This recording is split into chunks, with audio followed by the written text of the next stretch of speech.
Pangulong Bongbong Marcos, kung gusto mong magkaroon ng magandang legasiya, ang pangalan mo, ipakulong mo lahat ng magnanakaw. Nakatingin kami sa iyo, Pangulong Bongbong Marcos. At inaasahan ka namin, hindi dahil sa idol ka namin, kundi dahil sinuswelduhan ka namin at inaasahan namin na tutuparin mo ang inuutos naming mga employer mo. Kami ang nagpapasahod sa inyo, tapos na ang panahon na natatakot tayo sa gobyerno.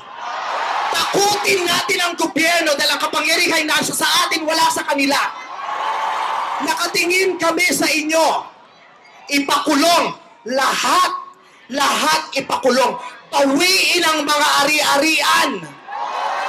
Bawiin ang mga ari-arian. Pati atay, i-donate. Ibigay ang atay.